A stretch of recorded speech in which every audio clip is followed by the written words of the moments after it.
அப்ப இந்த மாதம் கேது சேரும் பொழுது உங்களுக்கு 2 9 குடையவராக இருந்தால் அப்பா மூலமாக பூர்வீக சொத்துக்கள், பொருளாதாரம், பணவரவு ஏன் வரல அப்படிங்கிறது எல்லா விஷயத்தையும் இந்த கேது கொடுத்து காட்டி கொடுத்து அதற்கு வெற்றியையும் கொடுத்து விடுவார் அப்படிங்கிறதா உண்மை. அடுத்தது சுக்கரன். சுக்கரன் 3 8 குடையர் 3ஆம் வீட்டிலே ஆட்சி பலம் பெறுகிறார், 9ஆம் வீட்டை பார்க்கிறார்.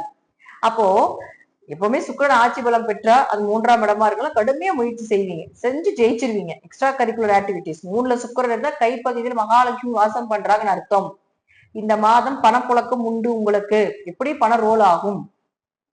கலைகள் கலைகள் சார்ந்த விஷயங்கள், பாட்டு, நடனம், எக்ஸ்ட்ரா கரிக்குலர், ஸ்போர்ட்ஸா இருக்கக்கூடிய எல்லாத்துலயும் வெற்றிகள் கிடைப்பதற்குண்டான வாய்ப்பு உண்டு. அவரே 8ஆம் அதிபதியுமாக இருக்கிறதுனால ஜாதகம் மட்டும் நல்லா இருந்ததுன்னா 8ஆம் இடங்கிறது விபரீத ராஜயோகம்.